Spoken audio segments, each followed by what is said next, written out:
বিপ্লব ঘটাও ত্রিপুরা বাঁচাও। কিন্তু আমি মানুষের কাছ থেকে শুনতে চাই যে বিপ্লব ঘটাতে হবে। আমি আগামী রবিবার 13 তারিখ আস্তাবল ময়দানে নিজে যাব। আমি সমস্ত ত্রিপুরাবাসীকে নিবেদন করব, আপনারা এসে বলুন কি করবো। আমি চলে যাব না থাকবো, জনতার কাছে আমি প্রশ্ন। 37 ত্রিপুরাবাসীর কাছে আমার নিবেদন, আসুন আগামী 13 তারিখ 2টায় আমি আস্তাবল ময়দানে যাব। আপনারা এসে বলুন আমাকে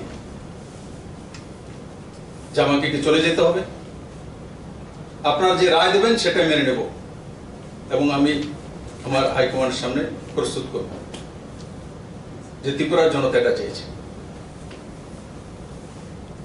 4 জন লোক কি বললো সেটা ত্রিপুরার মানুষের রায় কিনা সেটা আমার জানতে হবে।